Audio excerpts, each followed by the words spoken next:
우리에게 주시는 거룩한 말씀은 신약성경 디모데전서 6장 17절로 19절 말씀입니다. 디모데전서 6장 17절로 19절 말씀을 받들어 읽을 때에 거룩하신 하나님의 음성을 들으시기를 간절히 기원합니다.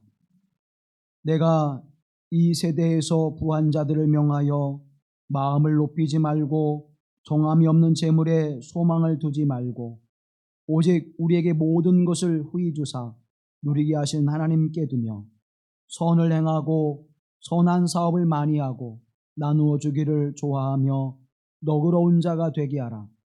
이것이 장래에 자기를 위하여 좋은 터를 쌓아 참된 생명을 취하는 것이니라. 이는 하나님의 말씀입니다. 아멘, 아멘, 아멘.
우리 주 예수 그리스도의 은혜와 평화가 우리 가운데 함께 하시기를 간절히 기원합니다.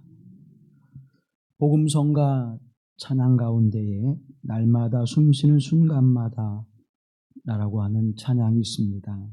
그 가사를 보면 날마다 숨쉬는 순간마다 내 앞에 어려운 일 보내 주님 앞에 이 몸을 맡길 때 슬픔 없네 두려움 없네 주님의 그 자비로운 손길 항상 좋은 것 주시도다. 사랑스레 아픔과 기쁨을 수고와 평화와 안식을 날마다 주님 내 곁에 계셔 자비로 날 감싸 주시네. 주님 앞에 이 몸을 맡길 때 힘주시네 위로함 주네. 어린 날을 품에 안으사 항상 평안함 주시도다. 내가 살아 숨을 쉬는 동안 살피신다 약속하셨네. 인생의 어려운 순간마다 주의 약속 생각해보네. 내 마음속에 믿음 잃지 않고 말씀 속에 위로를 얻네. 주님의 도우심 바라보며 모든 어려움 이기도다. 흘러가는 순간순간마다 주님 약속 새겨봅니다. 아멘. 이 가사의 내용처럼 믿음 잃지 않고 말씀 속에서 위로를 받으며 하나님께서 우리에게 주시는 능력과 권능을 힘입어 어려움과 고난을 이기고 기쁨과 평화와 안식을 누리는 복된 삶이 여러분의 삶과 인생 가운데 가정과 그리고 몸된 교회에 함께 하시기를 간절히 기원합니다. 날마다 이 은혜를 누리며 살아가도록 하나님은 저와 여러분을 하나님의 은총의 자리로 부르신 줄로 믿습니다. 오늘 본문의 말씀은 사도 바울이 사랑하는 디모데에게 주는 권면의 말씀입니다. 디모데를 부를 때 너 하나님의 사람아 라고 그렇게 부르고 있지요.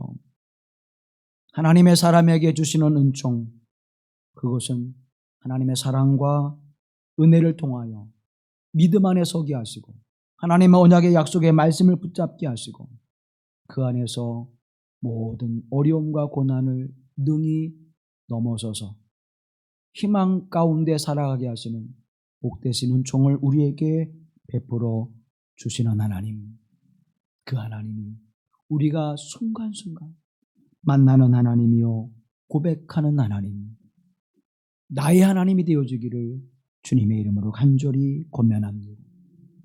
하나님의 사람아 이렇게 부르실 때에 그 하나님의 사람은 어떠한 삶의 모습으로 하나님 앞에 살아가야 될까요? 오늘 본문의 말씀을 바라보면 높이는 마음을 버려야 한다고 말씀하고 있습니다. 이서부에 보면 이런 이야기가 있습니다. 이리가 해가 질녘에 어슬렁어슬렁 길을 갑니다. 그런데 앞에 큰 그림자가 있는 거예요. 내가 이 숲속에서 이렇게 큰 짐승은 못 보았는데 뒤에서 해가 넘어가면서 자기를 비추는 그 빛에 의하여 그림자가 생기니까 해질녘의 그 그림자가 얼마나 길게 보이겠습니까? 그리고서는 내 그림자구나. 그리고 어떤 생각을 했을까요? 숲속에서 이렇게 큰 짐승은 동물은 없어. 내가 이 숲속에 왕이 돼야지. 그러면서 그날로부터는 자기가 마치 그 큰 짐승이 되어진 것처럼 왕의 행세를 하면서 살아가기 시작합니다. 동물들을 만날 때마다 나는 이 숲속의 왕이야. 내게 순종해야 돼. 내 말을 들어. 그렇지 않으면 내가 혼내줄 거야. 때로는 폭력을 가하기도 하고 위협을 가하기도 하고 그러면서 이제 숲속의 왕이 되어서 그렇게 살아가는 착각에 있었습니다. 근데 그것이 완전히 무너지는 하루를 만나게 됩니다. 사자를 만나게 됐습니다. 길을 가다가 사자를 만나서 그 사자를 향해서 나는 이 숲속의 왕이다. 내가 너보다 큰 동물이거든.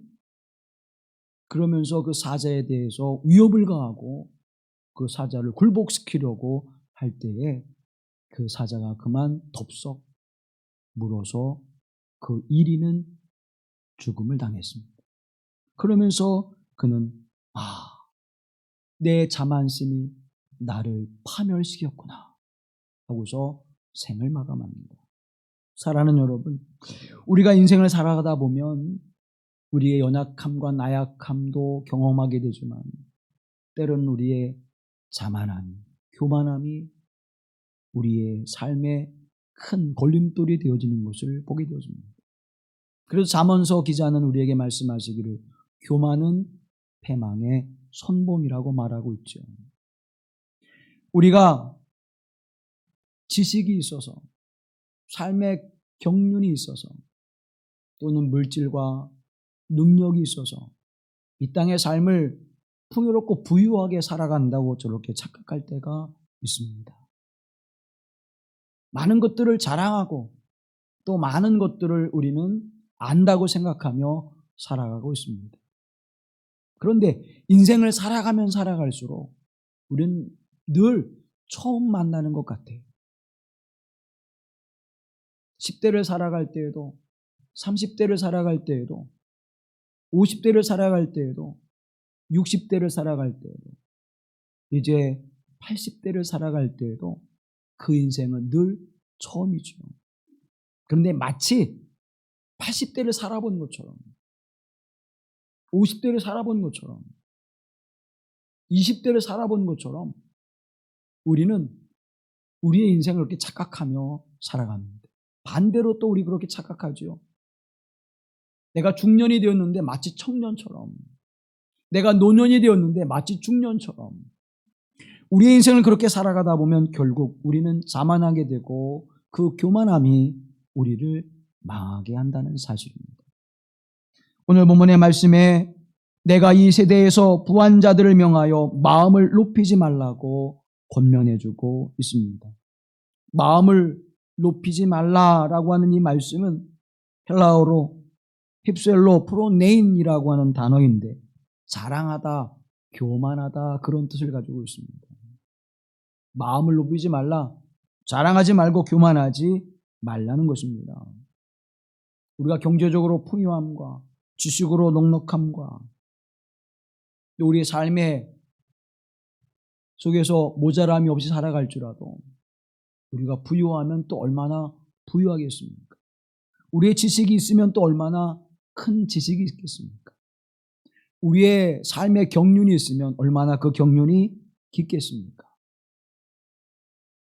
우리보다 더 훌륭한 사람들이 많이 있고 또 우리보다 더 큰 어려움과 공경 속에서 삶을 견뎌나온 사람들이 많이 있습니다. 그저 우리는 착각하죠. 내가 잘 알고 있는 것처럼, 내가 많이 알고 있는 것처럼, 내가 많은 것들을 경험한 것처럼 우리는 그렇게 살아갑니다. 그런데 하나님의 은혜 안에서 보자. 하나님의 은혜 안에서 보자면 우리의 지식은, 우리의 삶의 경륜은 그저 너무나도 부족합니다. 우리의 인생의 경륜이 아무리 길다고 할지라도 하나님의 경륜 앞에서 바라보면 우리는 아침 안개와 같은 존재요, 이슬과 같은 존재를 고백하지 않을 수 없습니다. 우리가 물질에 넉넉함이 있다고 할지라도 온 땅과 하늘을 주관하신 하나님 앞에 우리가 가진 것은 극히, 아주 극히 셀 수조차도 없는 그러한 연약함 속에 살아가고 있는 존재입니다. 마음을 높이지 말라. 스스로 교만하고 자만하지 말라는 것입니다. 나는 모든 걸 할 수 있어. 나는 모든 걸 긍정적으로 생각해. 그래서 나는 모든 게 다 잘 될 거야. 여러분, 그렇게 아무리 마음을 다잡고 살아가도요, 한 발자국 내디디면 경쟁사회 속에서 우리는 큰 어려움들을 봉착하게 됩니다. 그러한 인생 속에서 주님은 우리에게 말씀하시죠. 너는 결코 교만한 자가 되지 말라. 교만한 자가 되어줄 때 우리는 결국 그 글로 말미암아 자기 꾀 넘어지는 자와 같이 될 것이라고 말씀하고 있습니다. 로마서 12장 16절에도 이렇게 말씀합니다. 서로 마음을 같이하며 높은 데 마음을 두지 말고 도리어 낮은 데 처하며 스스로 지혜 있는 채 하지 말라. 스스로 지혜롭고 스스로 높은 데 있다고 생각하지 말라는 것입니다. 마음을 높은 데 두어 고만하지 말라는 것입니다. 반대로 마음을 낮은 곳에 두어 겸손하라고 말씀하고 있습니다. 겸손히 서로 나누며 사랑하며 섬기며 살아라고 말씀해 주고 있는 것이죠. 예수님께서는 우리에게 이렇게 말씀합니다. 마태복음 11장에 보면 나는 마음이 온유하고 겸손하니 나의 멍에를 메고 내게 배우라. 그리하면 너희 마음이 쉼을 얻으리라. 여러분의 마음은 평안함과 안식을 누리며 살아가고 있습니까? 내가 평안함과 안식함이 없다면 지금 나는 온유함과 겸손함의 삶을 살아가지 못하는 까닭입니다. 어떠한 사람이 온유하고 겸손한 삶을 살아갈 수 있습니까? 모든 것이 하나님의 은혜입니다. 이 또한 하나님의 은혜입니다. 이렇게 고백할 때에 온유와 겸손의 삶을 살아가며 그 삶에 참된 쉼이 안식이 주어짐을 성경은 우리에게 분명하게 말씀해 주고 있습니다. 그러므로 마음을 높은 데 두지 말고 예수 그리스도를 마음에 품으십시오.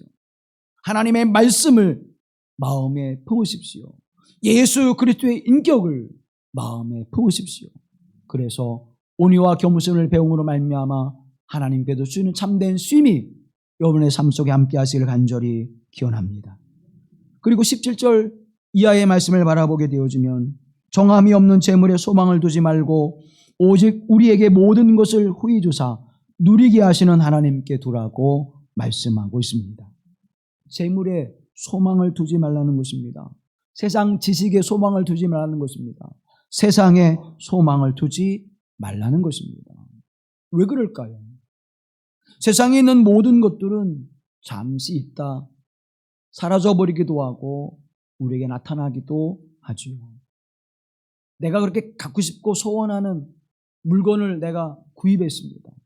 근데 그 구입할 때 그 기쁨은 우리에게 행복과 즐거움을 주죠. 근데 그것이 이제 조금 지나서 쓰면서 중고가 되어지고 고장이 나면 우리의 마음속에는 처음 그것을 구입했을 때의 그 기쁨이 즐거움이 사라지게 됩니다. 그래서 사람들이 이야기하죠. 자동차를 사면 한 달, 집을 사면 6개월 정도 되면 그 기쁨이 다 사라져 버린다는 거예요. 아무리 좋은 물건을 우리가 소유한다고 할지라도 그 기쁨은 잠깐이라는 것입니다. 우리에게 영원한 기쁨, 영원한 안정감과 만족감을 주는 것은 이 땅에 존재하지 않음을 우리는 알면서도 그러면서도 여전히 무언가 의지하려고 하죠. 물질을 의지하고 사람을 의지하고 세상을 의지하며 살아갑니다. 오늘 성경은 분명하게 말씀합니다. 정함이 없는 재물에 소망을 두지 말라고 말씀합니다. 정함이 없다고 하는 것은 덧없다는 것입니다. 믿을 수 없다는 것입니다. 확실치 않다는 것입니다. 없어진다는 것입니다. 사랑하는 성도 여러분, 거기에 소망을 두면 우리의 삶의 모습이 허망한 것이 되어지고 그리고 헛된 것이 되어져 버림을 분명하게 성경은 우리에게 말씀하고 있습니다. 그곳에 마음을 뺏기지 말고 하나님께 소망을 두라고 말씀합니다. 너 하나님의 사람아, 하나님께 소망을 두라. 이 말씀이 여러분의 심령 가운데 새겨지기를 간절히 기원합니다. 그러면 소망을 하나님께 두는 삶의 모습은 어떠한 사람인가요? 그 마음에 하나님께 소망을 두는 사람은 그 마음에 하나님을 주인으로 삼는 사람입니다. 우리가 인생을 살아가면 사업의 어려움도 당하고 생활의 어려움도 있습니다. 대인관계의 어려움도 있습니다. 부부간의 어려움도 있고 부모와 자식 간의 갈등도 있습니다. 끊임없이 우리의 육신 가운데 주어지는 질병과 허약함과 고통스러운 일들 때문에 우리는 두려워하고 근심하기도 하고 염려하기도 하고 불안해하기도 하고 초조하기도 하죠. 요즘 저희 부부가 가끔 서로를 쳐다보면서 피식피식 웃을 때가 있습니다. 이상해져서가 아니라 건강 프로그램 다큐멘터리 같은 걸 보면 이것 음식을 먹어서 건강해졌다. 이런 식품을 먹어서 눈이 좋아지고 뭐 어디가 좋아졌다. 그런 걸 보면 야, 저것도 먹어야 되나? 저것도 먹어야 되나? 저것도 먹어야 되나? 나랑 비슷한데. 그 서로 쳐다보면서 먹을 게 너무 많은 거야. 사랑하는 여러분, 왜 그럴까요? 우리가 살아가는 인생 가운데 노화라고 하는 것이 찾아온다는 것이죠. 그것 때문에 우리는 불안해하고 걱정합니다. 혹시 나도 저렇게 위험에 이르지 않을까? 혹시 나도 저렇게 문제가 되지 않을까? 불안해하고 근심하고 염려하고 두려워합니다. 그것을 막기 위해서 뭔가 자꾸 뭐예요? 나는 그래도 그걸 막기 위해서 이걸 먹고 있으니까 괜찮겠지. 그런 위로를 받습니다. 코로나19라고 하는 전염병이 이제 우리에게 왔을 때 우리는 얼마나 두렵고 그리고 염려했습니까? 지금도 우리나라에서 수십 명씩 코로나19로 생명을 잃어버리고 있는 상황 속에 살아가고 있습니다. 그 어느 것도 내가 피할 수 있는 것이 없다는 거예요. 아무리 좋은 음식으로 건강을 챙기면서 살아가도 우리가 우리의 삶에 자신 있게 나는 건강해 라고 말할 수 없다는 것입니다. 그저 우리 인생 앞에 우리는 겸손해질 수밖에 없습니다. 사랑하는 성도 여러분, 하나님을 주인으로 삼으십시오. 하나님께서 여러분의 생명을 지켜주시고 여러분의 삶을 지켜주시고 여러분의 가정과 자녀를 지켜줄 줄로 믿습니다. 하나님이 능히 그것을 행할 수 있는 하나님이시기에 우리의 모든 삶의 주인으로 고백할 수 있어야 합니다. 그런데 우리는 하나님을 주인으로 삼지 않아요. 물질을 주인으로 삼고 내 지식을 주인으로 삼고 내 경험을 주인으로 삼고 사람들과 관계하는 것들을 하나님 대신 관계하고 살아가고 있는 우리의 모습을 보게 됩니다. 시편 91편의 말씀을 바라보면 이는 그가 너를 새 사냥꾼의 올무에서와 심한 전염병에서 건지실 것이미로다. 그가 너를 그의 깃으로 덮으시리니 내가 그의 날개 아래 피하리로다. 그의 진실함은 방패와 손방패가 되시나니 너는 밤에 찾아오는 공포와 낮에 날아드는 화살과 어두울 때 퍼지는 전염병과 밝을 때 닥쳐오는 재앙을 두려워하지 아니하리로다. 아멘. 누구를 바라보는 자? 하나님을 주인으로 삼는 자에게, 하나님의 주권을 고백하는 자에게 이와 같은 은혜를 베푸실 줄로 믿습니다. 위로와 도우심과 힘과 방패가 되어 주셔서 우리로 이 땅의 삶 속에서 불안과 초조와 염려와 두려움과 근심과 걱정 속에 살아가지 않게 하시고 모든 삶에 희망을 주시고 생명을 주시고 영생의 삶을 소망케 하시는 은총 안에 살아가게 하신 하나님의 주권이 우리 인생 가운데 함께하기를 간절히 기원합니다. 하나님의 사랑하심과 도우심이 함께할 때에 그 모든 삶이 우리 가운데 담대하게 살아갈 수 있음을 성경은 우리에게 분명히 증언해주고 있습니다. 두 번째, 하나님께 소망을 두고 살아가는 하나님의 사람들에게는 환경을 바라보지 않고 하나님의 말씀 위에 굳게 서는 사람들입니다. 우리는 어려움을 당하고 문제가 생기면 환경을 탓하죠. 이런 일 때문에, 이런 환경 때문에, 이런 상황 때문에 내가 이런 어려움을 경험하고 있다고 말합니다. 근데 환경은 쉽게 변하지 않아요. 상황은 쉽게 변하지 않아요. 내가 또 바꿀 수 없는 것들이 얼마나 많습니까? 내가 바꿀 수 있는 환경 얼마나 많이 있을까요? 내가 바꿀 수 있는 상황 얼마나 많이 있을까요? 내가 할 수 있는 거라면 내가 바꿀 수 있겠지만 사람과 관계되어지는 나를 넘어서는 순간으로부터 그걸 바꿀 수 있는 것은 굉장히 어렵습니다. 쉽게 부부간의 모습도 보시죠. 가장 친밀한 게 부부인데 부부간에도 내 마음과 그 사람의 마음이 어때요? 바꾸기 힘들어요. 가족은요, 조금 더 확대해 나가면 더 힘들어지죠. 친척과 이웃으로 확대하면 더더욱 힘들어져요. 이웃으로 확대하면 더더욱 힘들어져요. 우리가 바꿀 수 있는 상황과 환경이 그렇게 많지 않다는 것입니다. 그때 하나님의 말씀이 내게 위로와 소망이 될 줄로 믿습니다. 마음에 두려움이 올 때에 이사야서 41장 말씀은 이렇게 말씀합니다. 함께 하시죠. 두려워하지 말라. 내가 너와 함께함이라. 놀라지 말라. 나는 내 하나님이 됨이라. 내가 너를 굳세게 하리라. 참으로 너를 도와주리라. 참으로 나의 의로운 오른손으로 너를 붙들리라. 아멘. 마음의 염려와 두려움과 근심이 올 때에 하나님께서 나를 붙들어 주셔서 두려워하지 말라. 놀라지 말라. 염려하지 말라고 주님이 우리에게 말씀해 주십니다. 그 하나님께서 우리를 세워주시고 돌봐주시며 지켜주실 줄로 믿습니다. 또 어려움과 두려움이 올 때 우리는 근심하게 돼요. 경제적인 문제로, 또 건강의 문제로, 또 자녀의 문제로 근심할 때 주님은 우리에게 이렇게 말씀해 줍니다. 요한복음 14장 1절과 27절 말씀을 함께 하시죠. 너희는 마음에 근심하지 말라. 하나님을 믿으니 또 나를 믿으라. 평안을 너에게 끼치노니 곧 나의 평안을 너에게 주노라. 내가 너에게 주는 것은 세상에 주는 것과 같지 아니하니라.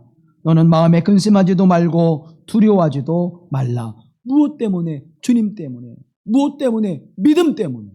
세상을 두려워하지 아니하고 하나님의 주시는 참된 평안 가운데 살아갈 수 있음을 하나님 감사합니다. 하나님의 성령인 우리 가운데 함께 하셔서 내 영혼 가운데 함께 하셔서 위로하시고 소망을 주시고 힘을 주셔서 내가 환경과 상황을 바라보지 않게 하시고 오직 하나님의 말씀을 붙들고 믿음 안에 살아가게 하옵소서. 사랑하는 성도 여러분, 하나님의 말씀이 우리에게 위로와 소망이 되어짐을 우리에게 증언해주고 있습니다.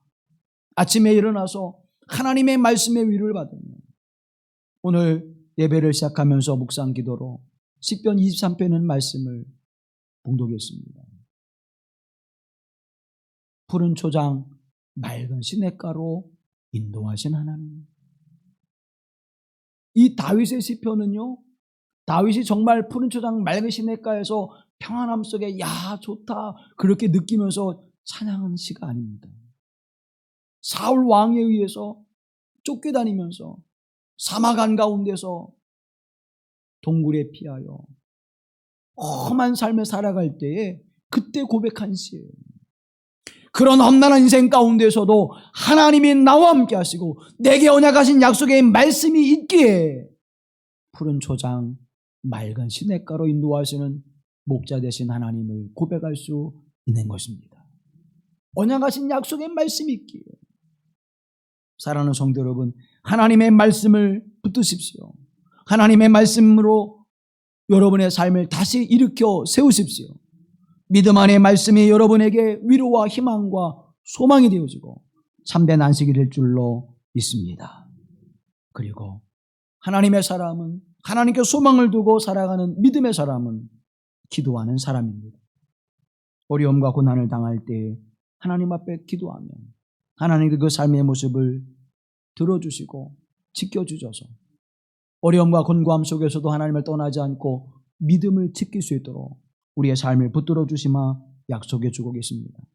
에레미야 33장 3절 말씀에 보면 너는 내게 부르짖으라 내가 내게 응답하겠고 내가 알지 못하는 크고 은밀한 일을 내게 보이리라. 아멘. 응답하시겠다는 거예요. 부르짖으라 응답하시겠다는 거예요. 그리고 알지 못하는 크고 은밀한 일을 내게 보이리라고 말씀합니다. 목사님 어려운 일 당할 때 기도 안 하는 사람 있습니까? 목사님 기도했다니까요. 또 기도하라고 하세요. 우리 그렇게 이야기하죠. 사랑하는 여러분들, 우리의 기도가 어떤 기도여야 합니까? 하나님, 이 곤경에서 나를 건져주세요. 물론 불이 나면 불이야! 그렇게 소리 지르겠지만 그 다음엔 어떻게 해야 됩니까? 어떻게 해야 돼, 불나면? 빨리. 내가 할 수 있다면 소화기로 꺼야 되고, 내가 할 수 없으면 119에 전화를 해서 도움을 받고, 내가 할 수 있는 것을 다 해야 돼요. 그런데 우리는 불이야! 하고 그냥 멈추는 거예요. 우리의 기도가 그런 기도예요. 하나님 앞에, 하나님, 나 지금 이런 곤고와 어려움이 있어요. 해결해 주세요. 그리고는 내 던져놓고 가는 거예요. 그 기도했다고 했는 거예요. 사랑하는 성도 여러분, 하나님이 어려움을 당할 때, 이 곤고함을 당할 때 하나님께서 어떠한 뜻을 두시고 이루어 가시는지를 알게 하옵소서. 그 뜻이 깨달아질 때까지 기도해야 되는 거예요.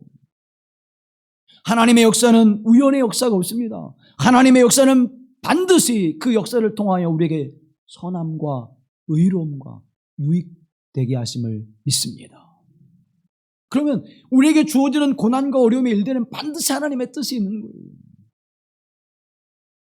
사랑하는 성도 여러분, 하나님 앞에 기도하는 사람은 이제 다 끝났다, 그렇게 생각하고 기도를 멈추는 것이 아니라 아직 늦지 않았다, 하나님이 역사하시는 시간이 되었다 하고 기도하는 거예요. 홍해의 사건을 우리가 기억하고 있습니다. 그럼 보세요. 홍해에 다다랐을 때 이스라엘 백성들은 어떻게 생각했습니까? 이제는 끝났다. 우리는 여기서 다 죽는 거예요. 그런데 하나님의 사람 모세는 하나님 앞에 부르짖습니다. 하나님의 뜻과 섭리와 역사하심이 있는 것을 알기 위해서, 무엇인지를 알기 위해서 기도하지요. 그랬더니 막혔던 홍해가 열립니다. 그리고 그들을 위협했던 애굽의 군대를 하나님이 막아주세요. 끝났다! 여러분, 그 인생 정말 끝났고요. 그러나 하나님의 사람, 믿음의 사람은 하나님의 뜻이 어디 있는지 부르짖을 때에 홍해를 가르시고 여시는 역사가 시작되는 줄로 믿습니다. 여러분의 인생과 삶 가운데 어려움, 고난과 그리고 내가 감당할 수 있는 일들이 다가와 있습니까? 사랑하는 성도 여러분, 끝난 것이 아니라 아직 늦지 않았습니다. 하나님이 역사할 시간이 남아있는 거예요. 끝까지 하나님 앞에 믿음을 지키고 언약을 붙잡고 부르짖으십시오. 하나님이 함께 하실 줄로 믿습니다. 홍해를 건너서 이제 광야에 나갔습니다. 그런데 광야에서 아멜렉이라고 하는 족속이 이스라엘 백성들을 노략하기 위해서 침략해 옵니다. 그 출애굽기 17장에 있는 이야기인데 10절 이하 이렇게 말씀합니다. 여호수아가 모세의 말대로 행하여 아멜렉과 싸우고 모세와 아론과 훌은 산꼭대기에 올라가서 모세가 손을 들면 이스라엘이 이기고 손을 내리면 아멜렉이 이기더니 모세의 발이 피곤하매 그들이 돌을 가져다가 모세 아래에 놓고 그가 그 위에 앉게 하고 아론과 훌이 한 사람은 이쪽에서 한 사람은 저쪽에서 모세의 손을 붙들어 올렸더니 그 손이 해가 지도록 내려오지 아니한지라. 여러분, 전쟁이라고 하는 것은 어떤 시간입니까? 생사가 달려있는 시간이에요. 삶과 죽음이 지금 총각에 놓여있는 시간입니다. 그런데 모세의 팔이 올라가 내려오지 않고 기도하면 이기고 모세의 팔이 내려오면 그들이 지는 상황이 벌어지고 있는 거예요. 그러한 상황 속에서 여러분, 어떤 삶의 태도와 자세가 있어야 합니까? 기도는 영적 전쟁의 큰 무기죠. 아멜렉을 만나 싸우는 이스라엘 백성들에게 모세의 기도는 승리의 비결이었습니다.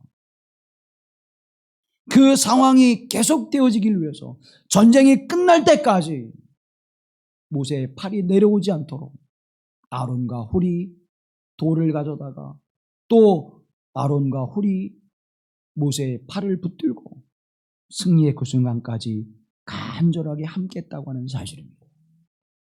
사랑하는 성도 여러분, 우리가 있어야 될 자리는 어디입니까?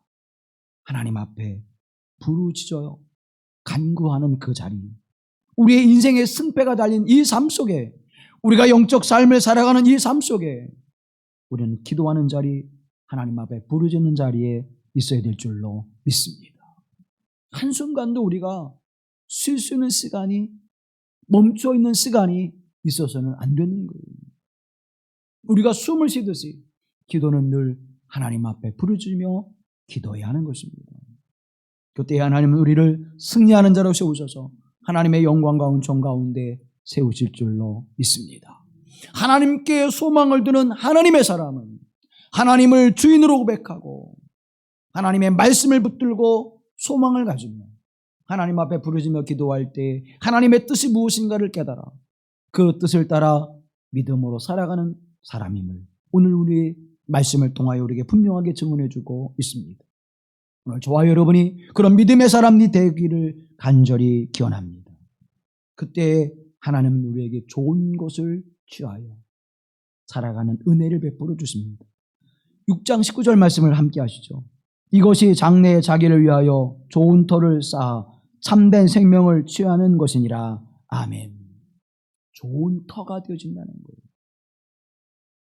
하나님의 주권을 인정하고 주의 말씀의 언약을 붙들고 위로와 소망으로 가운데 살아가며 하나님을 부르짖며 기도할 때 주의 뜻이 무엇인지를 알며 그 인생을 살아가는 이들의 삶의 터전이 좋은 터를 쌓는 일이라고 말씀하고 있습니다.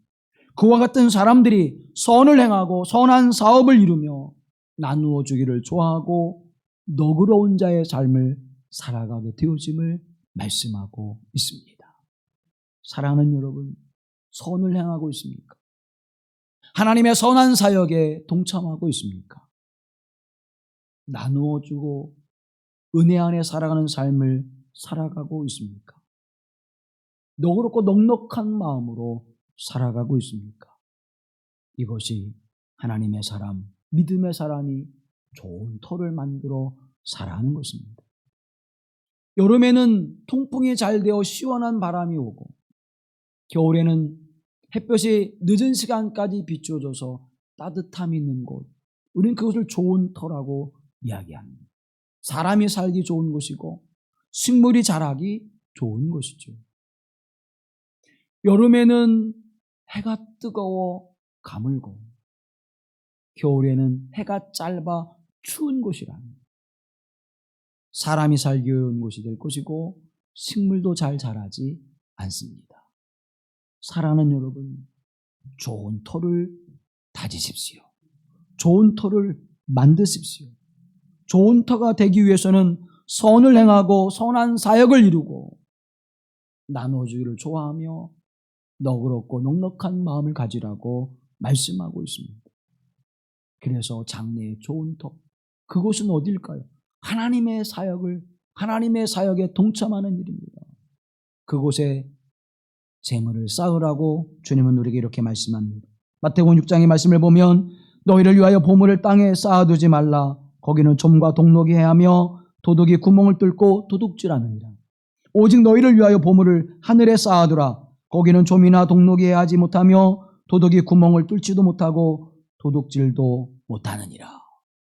사랑하는 성도 여러분, 하나님 앞에 참 생명을 취하는 삶 속에 살아가는 열매를 그리고 그 터전을 세우는 일에 여러분의 마음을 다하십시오. 너 하나님의 사람아, 너의 마음을 어디 둘 거냐? 하늘에 둘 것입니다. 너 하나님의 사람아, 내 주권을 어디에 둘 거냐? 하나님께 두겠습니다. 너 하나님의 사람아, 무엇의 위로와 소망을 얻긴 원하느냐? 하나님의 말씀의 위로와 소망을 얻습니다. 너 하나님의 사람아, 너는 무엇을 간절히 소망하느냐? 내가 하나님께 부르짖습니다. 하나님의 뜻을 알게 하시고 물질로부터 자유함을 얻게 하시고 세상으로부터 자유함을 얻게 하시고 사람들로부터 자유함을 얻게 하셔서 오직 하나님께 영광과 찬송이 되게 하시는 그 기쁨을 누리게 하시는 은혜를 내게 주시옵소서. 이 영적 부자가 되어지기를 간절히 소망합니다. 미국의 목회자요 설교가이며 영적 부흥을 일으켰던 피터 마샬이라고 하는 목사님이 계십니다. 이 목사님이 어느 날 한 교우가 찾아와서 상담을 해요. 목사님, 저는 11조 생활을 잘 해왔습니다. 연봉이 2만 달러여서 2,000달러씩 제가 하나님 앞에 꼬박꼬박 11조를 드렸습니다. 2,000달러 작은 돈 아니죠? 250만 원이니까. 사업을 하는 분인가 봐요. 그런데 목사님, 걱정이 생겼어요. 이제 연봉이 50만 달러가 됐어요. 그래서 하나님 앞에 5만 달러를 11조를 드려야 되는데 믿음이 없어서 드릴 수가 없어요. 5만 달러면 얼마예요? 6,500만 원. 놀라지도 않으시니 6,300만 원, 6,300만 원. 지금 환율로 약 6,300만 원. 그러니까 250만 원 11조 하다가 6,300만 원 11조 하려니까 믿음이 안 돼. 그러니 그렇게 고백하는 거예요. 목사님이 그 사람을 물끄러니 바라보면서 형제님 함께 기도하십시다. 그리고 그 사람의 손을 꼭 붙잡고 이 피터 마샬 목사님이 기도합니다. 사랑의 하나님, 이 형제가 10의 1조의 문제로 근심하고 있습니다. 이 물질에서 자유함과 평안함을 주시옵소서. 하나님께서 도우셔서 물질로부터 자유하게 하옵소서. 연봉을 10분의 1로 줄여주셔서 11조를 자유롭게 하게 하옵소서. 예수님의 이름으로 기도합니다. 해결됐죠? 여러분, 하나님 앞에 세상이 주인이 되어지고 물질이 주인이 되어지고 사람들이 주인이 되어지면 하나님은 그 안에 계시지 않습니다. 역사하지 않습니다. 하나님을 주인으로 삼으십시오. 무슨 일이든지 우리에게 주어진 일들은 그냥 우리의 육신을, 우리의 삶을 흔드는 일이 아니에요. 영적인 것이 우리에게 다가온다고 하는 사실을 기억하십시오. 사단의 역사는요, 물질을 통해서, 세상을 통해서, 사람의 관계를 통해서 우리의 영적인 것을 무너뜨립니다. 그때마다 하나님, 내가 하나님께 소망을 두고 이 모든 영적 시험을 이기게 하옵소서. 이 영적 전쟁에서, 영적 도전에서 이기는 자가 되게 하옵소서. 하나님께 소망을 두는 자는 영적 승리를 가져오게 되지만, 하나님께 소망을 두지 아니하고 자신에게 소망을 두고 세상에 소망을 두고 사람에게 소망을 두고 물질에 소망을 두는 자는 넘어지고 멸망당할 수밖에 없습니다. 하나님의 말씀에 순종하고 하나님을 구하고 찾으십시오. 그러면 하나님께서 여러분을 도우실 것입니다. 여러분을 사람들 가운데 우뚝 세우실 것입니다. 스스로 높아지는 자는 낮아질 수밖에 없지만 하나님 앞에 겸손하게 낮아지길 원하는 자는 하나님께서 그를 높이 세우셔서 하나님께 큰 은혜 안에 살아가는 칭찬과 명성과 영광을 얻게 하시는 길로 인도하실 줄로 믿습니다. 이것이 하나님께서 우리에게 주시는 진정한 복이요 은혜입니다. 피터 마샬 목사님은 이렇게 기도합니다. 주님, 제 뿌리가 이 땅에 너무 깊이 자리 잡음으로 물질을 사랑하지 않도록 도우소서. 이 생에서의 순례가 장차 올 것에 대한 서론이요 소문이며 훈련학교임을 알게 하소서. 그래야 인생의 모든 것을 제대로 볼 수 있습니다. 그래야 유한한 물질을 사랑하지 않고 영원한 것을 사랑할 수 있게 됩니다. 그래야 삶을 행복하게 하기는커녕 근심의 뿌리만 되는 무시무시한 재물의 힘으로부터 구원받을 수 있습니다. 저희 삶을 단순화할 수 있는 용기를 주소서. 그리하면 저희는 아이 같지만 유치하지 않은, 겸손하지만 비굴하지 않은, 이해심 많지만 결코 기만당하지 않는 성숙한 믿음에 이를 것입니다. 오 하나님, 저희를 도우셔서 단지 생존하는 것이 아니라 참되게 살게 하시어 저희 일 가운데 기쁨을 누리게 하소서. 하나님만이 절제와 균형과 열정을 주실 수 있습니다. 아멘. 사랑하는 여러분, 하나님께 소망을 두고 살아가는 이들은 이 땅의 삶 속에서 이 행복과 기쁨을 누릴 것입니다. 저와 여러분이 이 한 해를 살아가는 동안 하나님, 이제 나는 하나님께 소망을 두기로 결단했습니다. 이 믿음이 이 한 해를 살아가는 힘이 되게 하시고 위로가 되게 하시고 소망이 되게 하시고 즐거움이 되게 하시고 행복이 되게 하옵소서. 너 하나님의 사람아 부르실 때에 그 은혜가 여러분에게 임하기를 간절히 기원합니다. 거룩하신 하나님, 하나님께 소망을 두며 오직 하나님만 나의 주인 되시고 오직 주님만이 나의 사랑이심을 고백하며 살아가기를 원합니다. 말씀의 언약을 붙들고 믿음 안에 겸손히 살아가기를 원합니다. 어려움과 고난을 당할 때에 하나님의 이름을 부르며 주의 뜻과 섭리와 역사하심이 무엇인지를 깨닫기를 원하며 기도하기를 원합니다. 이제 하나님께 소망을 두고 살아가는 하나님의 사람들이 되게 하여 주셔서 그 행복과 기쁨과 즐거움이 세상과 죄와 어둠과 악에 대하여 승리하는 은혜가 우리 가운데 임하게 하여 주옵소서. 그래서 영원토록 주님을 찬송케 하시고 감사와 기쁨으로 주님 앞에 나아가 주의 은혜를 고백하게 하시고 감사의 찬양을 올리게 하옵소서. 우리를 구속하신 예수 그리스도의 이름으로 기도하옵나이다. 아멘.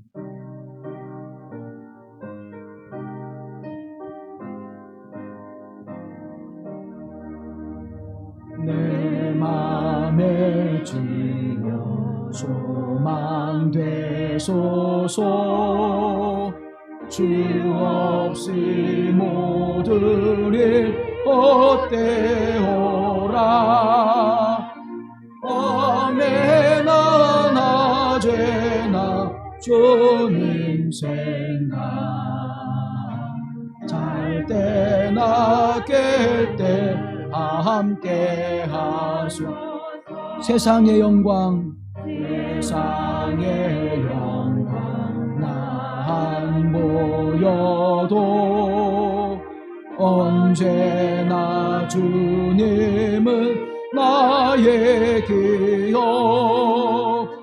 주님만 내 맘에 계시오니